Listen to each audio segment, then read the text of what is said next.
Ya. Bismillahirrahmanirrahim. Assalamualaikum warahmatullahi wabarakatuh. Jumpa lagi dengan saya Ustadz Fuadi pada pembelajaran matematika kelas 8 khususnya untuk SMBIT Masjid Syuhada. Oke, baik. Kita masih membahas tentang BRSD, bangun ruang sisi datar. Nah, tadi kita sudah mempelajari tentang kubus dan balok, maka kita selanjutnya akan membahas tentang prisma. Apa itu prisma? Mari kita simak presentasi berikut ini.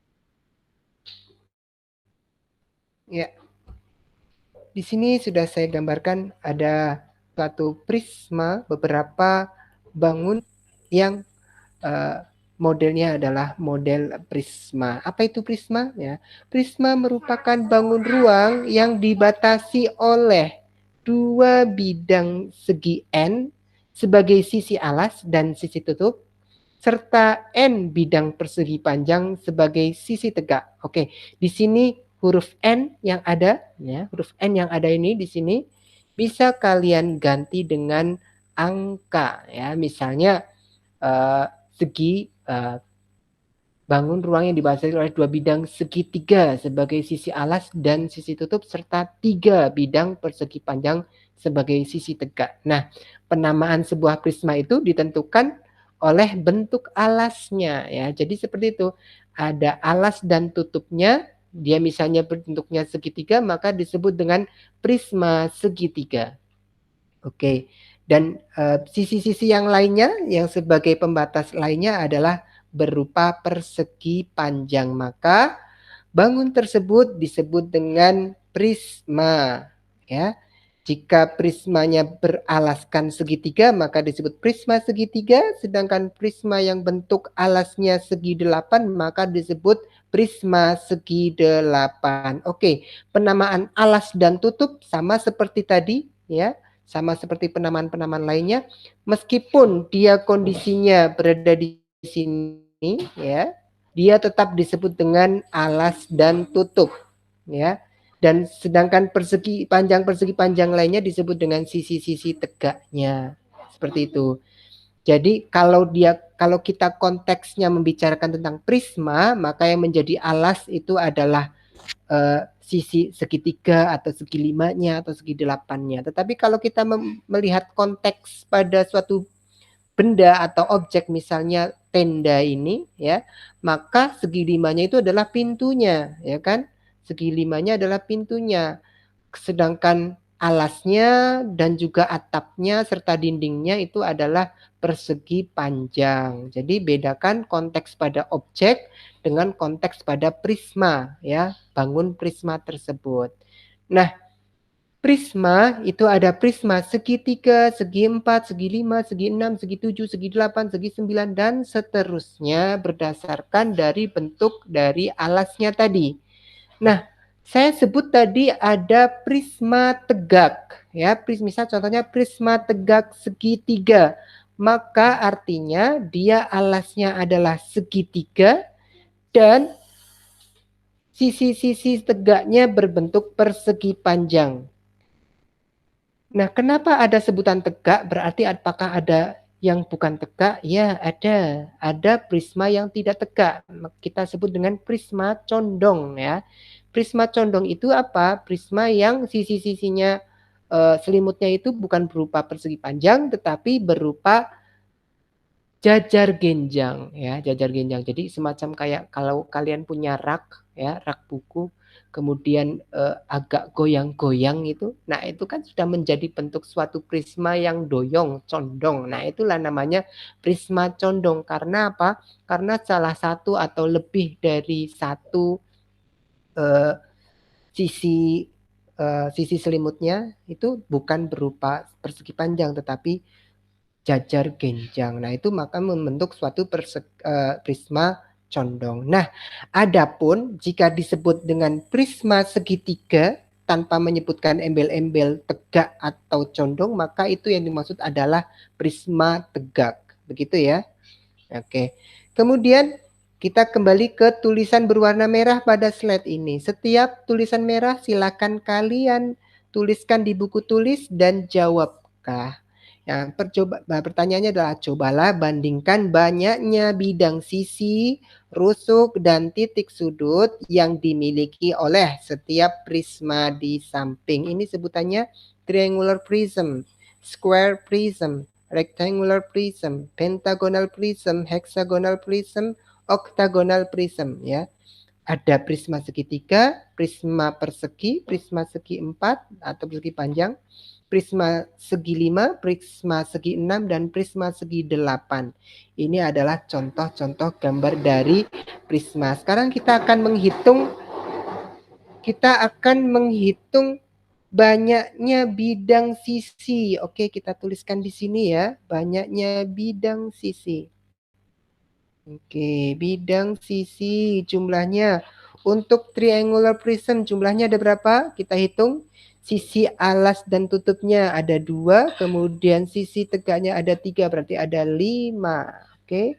Untuk prisma segi 4 yang hijau dengan yang ungu ini ada berapa ini? 1, 2, 3, 4, 5, 6, 7, 8 ya. Tadi sudah dibahas pada pembahasan kubus dan balok. Kemudian untuk segi 5, ada berapa ini? 1, 2, 3, 4, 5, 6, 7. Ada 7. Kemudian untuk prisma segi 6 ada... sorry. Kok ada 7? Oh ini sorry ada 6 ya. Mohon maaf, ini ada 6. Ada 7, kemudian ini ada 8. Dan yang untuk octagonal prism atau prisma segi 8 ada 10. Oke, atau secara umum kita bisa menuliskan menjadi N plus 2. Ini N itu tadi seperti tadi, segi N ya. Kalau dia prisma segi 7 berarti 7 ditambah 2, ada 9 bidang sisi ya. Sekarang ada berapakah rusuknya? Ada berapakah jumlah rusuknya? Kita lihat 1, 2, 3, 4, 5, 6, 7, 8, 9. Ada 9. Untuk prisma segi 4 ada 12. Prisma segi 5 ada berapa ini? 5 ditambah 5, 10 ditambah dengan 5, 15. Oke, di sini kalian bisa melihat ya. Sebenarnya tanpa menghitung lagi kita melihat ada suatu pola. Kalau bidang sisi tadi, bidang sisi polanya ternyata 5, 6, 7, 8, 9, 10 dan seterusnya. Oh, polanya adalah N plus 2. Kalau untuk banyaknya rusuk tanpa menghitung di sini ada 9, 12, 15. Maka selanjutnya adalah 18, kemudian 21, 24. Atau kita tuliskan secara umum ada 3 kali N atau 3N. Ini jumlah dari total rusuk dari suatu prisma. Adapun banyaknya titik sudut, ya kita tuliskan di sini, banyaknya titik sudut dari prisma, maka bisa kita hitung di sini 1, 2, 3, 4, 5, 6. Ada 6, kemudian ada 8, kemudian ada berapa lagi? Ada 10. Oke, tanpa menghitung 6, 8, 10. Maka kita dapatkan 12. Kemudian ada 16, ada 18 dan seterusnya. 14, 16, 18 dan seterusnya seperti itu ya. Ini ada 16. Oke. Atau bisa kita sajikan secara umum banyaknya titik sudut adalah 2N. N itu siapa? Sesuai dengan nama prisma tersebut. Oke, ini terkait dengan prisma. Silakan yang tadi ini saya tuliskan bisa kalian tulis di dalam buku tulis kalian masing-masing.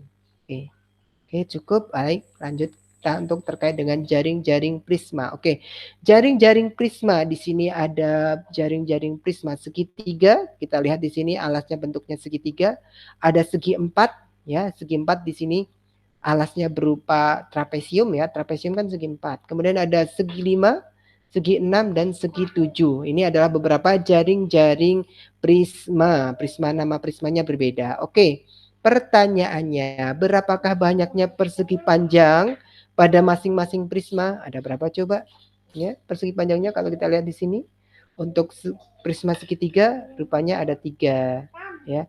Prisma segi 6 segi panjangnya ada 6. Prisma segi 7, persegi panjangnya ada 7. Begitu seterusnya ya. Jadi menyesuaikan dengan nama prisma tersebut, ya kan? Jadi banyaknya persegi panjang itu menyesuaikan dengan nama dari prisma atau bentuk dari alasnya. Alasnya terdiri dari berapa sisi? Nah, itulah nanti banyaknya persegi panjang. Oke, selanjutnya apakah yang terjadi jika persegi panjang tersebut diganti menjadi jajar genjang? Oke, seperti tadi yang sudah saya sampaikan. Ketika diganti dengan jajar genjang, maka apa yang terjadi? Dia akan berubah menjadi prisma condong. Akan berubah menjadi apa? Prisma condong. Oke. Prisma condong berarti nanti doyong ya. Bentuk prismanya tidak lagi tegak tetapi akan menjadi condong. Oke. Untuk apa kita membahas tentang jaring-jaring prisma? Salah satunya untuk mencari luas permukaan dari prisma. Kalau kita bisa lihat nih contohnya untuk yang prisma segi 5. Prisma segi 5 ini ada alasnya dan tutupnya itu sama, maka tinggal kalian cari luas alasnya dikalikan dengan 2 karena ada tutup dan alas ya. Kemudian persegi panjangnya ngitungnya berapa? Ya bisa jadi alasnya ini masing-masing ukurannya tidak sama ya, masing-masing ukuran karena ini kan disesuaikan dengan rusuk dari segi 5 ini ya. Nah, kalau segi 5 ini tidak sama panjang, maka rusuk-rusuk pada persegi panjang ini juga akan berbeda-beda. Oleh karena itu, untuk menghitung luas persegi panjang, bukan misalnya panjang kali lebar kali 5. Tidak, karena apa? Belum tentu panjangnya masing-masing itu sama. Tetapi yang jelas itu adalah ini. Nah, ini total dari semuanya, panjangnya, dikalikan dengan tinggi prismanya. Ini kan tinggi prisma nantinya ya. Ini adalah tinggi prisma dikalikan seluruh ini. Nah, ini merupakan keliling dari segi 5. Sehingga bisa kita tuliskan luas dari persegi panjang adalah keliling alas dikalikan dengan tinggi prisma. Oke, sehingga kita dapatkan rumus dari prisma untuk luas permukaannya adalah 2 kali luas alas tadi, tutup dan alasnya, ditambah dengan keliling alas kali tinggi. Ini adalah selimutnya. Jadi ini adalah selimutnya tadi prismanya. Kemudian di sini adalah alas dan tutupnya. Ya, di sini saya tuliskan keterangan-keterangannya. Untuk panjangnya kerangka, nah, lebih gampang lagi. Keliling alasnya dikalikan 2 ditambah dengan tinggi prismanya itu sebanyak N. Ada berapa? Kalau dia segi 5 berarti 5 kali tinggi prisma. Kalau dia segi 10 maka tingginya dikalikan 10. Begitu seterusnya. Oke.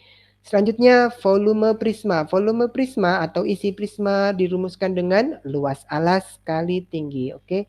Itu saja yang bisa saya sampaikan untuk pembahasan tentang prisma. Nah, bisa barangkali ada yang ingin ditanyakan, bisa kalian tanyakan secara japri atau bisa ditanyakan di WhatsApp grup kelas. Oke.